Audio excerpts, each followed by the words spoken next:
नमस्कार, आप देख रहे हैं नेक्स्ट 9 न्यूज और स्वागत है आपका हमारे खास प्रोग्राम रहस्य दुनिया की अनसुलझी कहानियां में। और मैं हूं अभिलाष। बरमूडा ट्रायंगल, जिसे शैतान के त्रिकोण के रूप में भी जाना जाता है, उत्तर प्रदेश अटलांटिक महासागर का ये एक ऐसा क्षेत्र है जिसमें कुछ विमान और जहाज गायब से हो गए हैं। कुछ लोगों का दावा है कि ये गायब होने की बातें मानव त्रुटि या प्रकृति के कृत्यों की सीमाओं के परे है। लोकप्रिय संस्कृति ने गायब होने की कुछ घटनाओं को अब सामान्य यानी कि पैरानॉर्मल एक्टिविटीज बताया है। भौतिकी के नियमों के निलंबन या भूमि से परे की जीवित वस्तुओं की गतिविधियों से संबंध बताया है। हालांकि बाद के लेखकों द्वारा स्पष्ट रूप से सूचित या सृजित अनेक घटनाओं को प्रदर्शित करते हुए वास्तविक दस्तावेज उपलब्ध हैं और अनेक सरकारी एजेंसियों ने समुद्र के अन्य क्षेत्र के समान गायब होने की प्रकृति और उल्लेखित संख्या और दस्तावेजों पर कार्य किया है, परंतु यथोचित जांच के बाद भी अनेक अवर्णित रह गए हैं। आइए दिखाते हैं आपको एक खास रिपोर्ट। त्रिकोण की आकृति लेखक के उल्लेख से भिन्न है। कुछ इसका आकार को फ्लोरिडा के जल डमरू मध्य बहामा के ओजेरोस तक पूरे कैरिबियन द्वीप क्षेत्र को और पूर्वी अटलांटिक को आवृत करते हुए बताते हैं। अन्य इसमें मैक्सिको की खाड़ी को भी शामिल करते हैं। लेखन कार्यों में अधिक परिचित त्रिकोणीय सीमा में कुछ बिंदु अटलांटिक तट पर फ्लोरिडा, सेंट जुआन, पुएर्टो रिको और अटलांटिक के मध्य द्वीप बरमूडा में है, जिसमें अधिकांश दुर्घटनाओं के केंद्र बहामास और फ्लोरिडा के जल डमरू मध्य के मध्य में रह रहे हैं।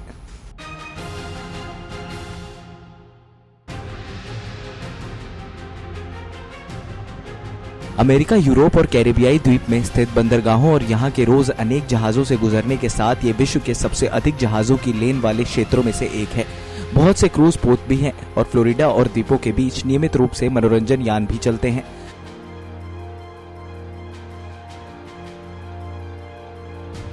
उत्तरी बिंदुओं से फ्लोरिडा, कैरिबियाई और दक्षिण अमेरिका की ओर जाने वाले व्यावसायिक और निजी विमानों के लिए भी ये एक बहुत व्यस्त मार्ग है। समुद्र का गल्फ स्ट्रीम प्रवाह मेक्सिको की खाड़ी के बाद त्रिभुज में प्रभावित होता है। विलुप्त होने की कुछ घटनाओं में इसकी 5 से 6 गुच्छों की धारा की भूमिका भी हो सकती है।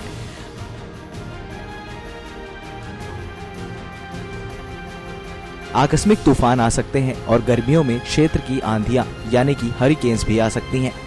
भारी समुद्री ट्रैफिक और तूफानी मौसम स्थिति को इस प्रकार अपरिहार्य बना देते हैं कि बिना किसी चिन्ह के जहाज तूफानों में खो सकते हैं। खास तौर पर 20वीं सदी के पूर्व, जब ये उन्नत दूर संचार के साधन, रडार और उपग्रह तकनीक नहीं थे।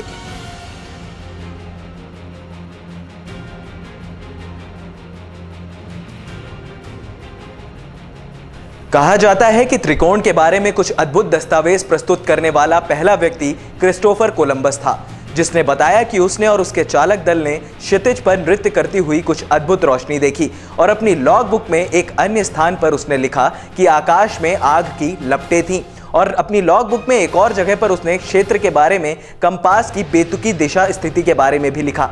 आइए दिखाते हैं आपको क्या बताया था कोलंबस ने। कोलंबस ने लिखा कि ये भूमि एक नाविक रोड्रिगो ट्रियाना ने देखी थी। हालांकि शाम को 10 बजे एडमिरल ने क्वार्टर ट्रैक पर एक प्रकाश देखा था, परंतु वो इतना हल्का था कि वो उसे भूमि नहीं समझ सका। उसने पिरो गुर्तरेस को बुलाया, जो राजा के वस्त्रों की देखभाल किया करते थे। उसने उसे बताया कि उसने एक प्रकाश को देखा और उसने उसी की ओर देखने के लिए कहा जहां वो देख रहा था। उसने वही किया जैसा कि सोगिविया के रोड्रिगो सांचेज ने किया था। उसने राजा और महारानी के जहाजों के बेड़े के साथ भेजा था, परंतु वो अपनी जगह से कुछ देख नहीं सका। एडमिरल ने फिर 1 या 2 बार उधर देखा। उन्हें एक मोमबत्ती के प्रकाश जैसा कुछ दिखा जो ऊपर और नीचे की तरफ गति कर रहा था।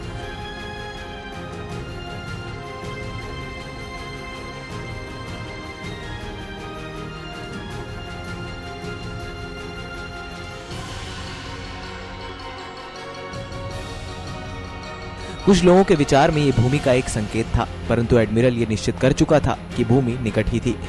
मूल लॉग बुक की जांच कर रहे आधुनिक विद्वानों ने यह अनुमान लगाया कि उसके द्वारा देखा गया प्रकाश टाइनो के रहस्यों द्वारा डोगियों के रसोई के लिए जलाई गई आग से उत्पन्न हुआ था।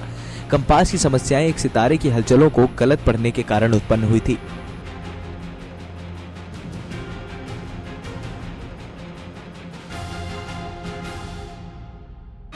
फेट पत्रिका ने जॉर्ज एक्स का एक संक्षिप्त लेख sea mystery at our break door प्रकाशित किया।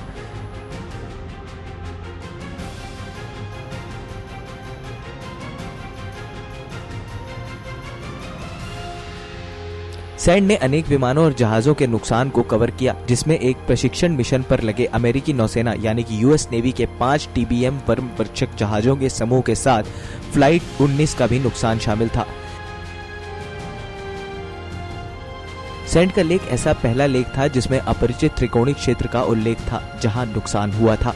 अमेरिकन लीगन पत्रिका के द्वारा यह दावा किया गया कि फ्लाइट प्रमुख को ये कहते हुए सुना गया था कि हम सफेद पानी में प्रवेश कर रहे हैं, कुछ भी ठीक नहीं लग रहा है, हम नहीं जानते हैं हम कहां हैं, पानी हरा है, कहीं भी सफेद पानी नहीं है। यह भी दावा किया गया कि नौसेना के जांच बोर्ड पर अधिकारियों ने कहा कि विमान मंगल के लिए उड़ चुके हैं। अलौकिक घटनाओं को फ्लाइट 19 से जोड़ने वाला ये पहला लेख था, परंतु फरवरी 1958 में एक अन्य लेख विंसेंट गर्डिस ओगेसी पत्रिका ने फ्लाइट 19 को रहस्यमय गायब होने की घटनाओं से जोड़ा और इसे एक नया रोचक नाम दिया, द डेडली बरमूडा ट्रायंगल। हालांकि गायब होने की कुछ घटनाओं की एक व्याख्या में महाद्वीपीय समतल पर मीथेन हाइड्रेट्स के विशाल क्षेत्रों की मौजूदगी पर ध्यान केंद्रित किया गया है। ऑस्ट्रेलिया में हुए प्रयोगशाला में प्रयोगों में साबित किया है कि बुलबुले पानी के घनत्व की कमी को लाकर एक स्केल मॉडल जहाज को डुबो सकते हैं। फलस्वरूप सतह पर उभरने वाली कोई भी मलबा गल्फ स्ट्रीम में ही फैला होगा। ये कल्पना भी की गई है कि मीथेन का एक आबादिक मिश्रण, जिसे कभी कभी मिट्टी का ज्वालामुखी या फिर मूड वॉल्केनो कहते हैं, पानी के झकझोरदेन क्षेत्र के उत्पन्न कर सकता है, जिसमें जहाजों में पर्याप्त उछाल लाने की कोई क्षमता नहीं है। यदि ऐसा मामला था तो एक जहाज के आसपास बनने वाला इस प्रकार का कोई क्षेत्र उसे बिना किसी चेतावनी से तेजी से डुबो सकता था। क्या है इसका कारण, आइए जानते हैं।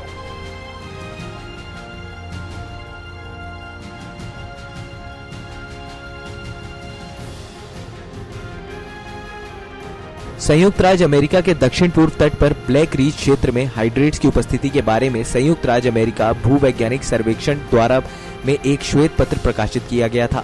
हालांकि एक यूएसजी वेब पेज के अनुसार ऐसा माना जाता है कि पिछले 15,000 वर्षों में बरमूडा त्रिभुज से कोई गैस हाइड्रेट बड़ी मात्रा में मुक्त नहीं हुए हैं।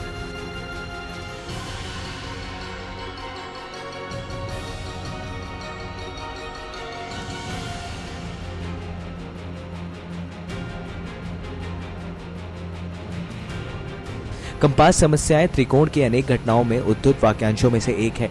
कुछ लोगों ने क्षेत्र में असामान्य स्थानीय चुंबकीय विसंगतियों की संभावना का अनुमान लगाया है, हालांकि इनके घटित होने को दिखाया नहीं है।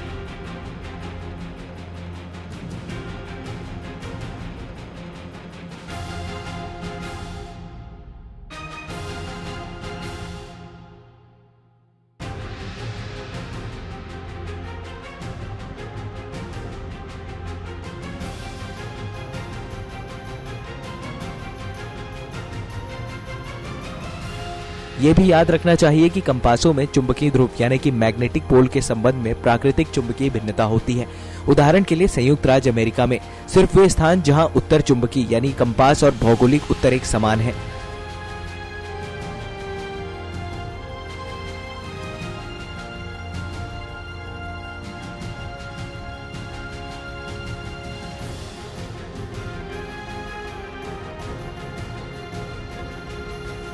विस्कॉन्सिन ने मेक्सिको की खाड़ी की ओर आने वाली एक रेखा पर स्थित है।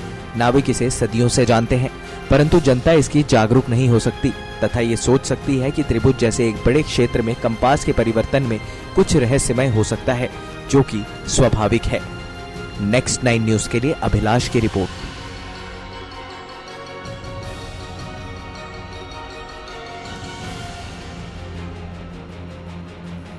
शांत समुद्रों में भी आकस्मिक रूप से अत्यधिक बड़ी लहरें दिखाई दे सकती हैं। एक ऐसी ही शरारती तरंग से समुद्री रक्षक यानी जिसे हम अंग्रेजी में ओशियन रेंजर कहते हैं, वो प्रभावित हो गया था। फिर 1972 में विश्व के सबसे बड़े अतटीय प्लेटफॉर्म न्यू फाउंटेन के तट उलट पुलट हो गए थे। तब भी ये मानने के लिए कोई विशेष कारण नहीं था कि बरमुडा क्षेत्र में शरारती तरंगे अधिक सामान्य हैं और वायुयानों के खो जाने के लिए यह स्पष्टीकरण स्वीकार नहीं किया जा सकता। आज के हमारे खास प्रोग्राम में सिर्फ इतना ही। अगले हफ्ते फिर उठाएंगे किसी अन्य रहस्य पर्दा। नमस्कार। Subscribe now to receive new updates, reviews and news.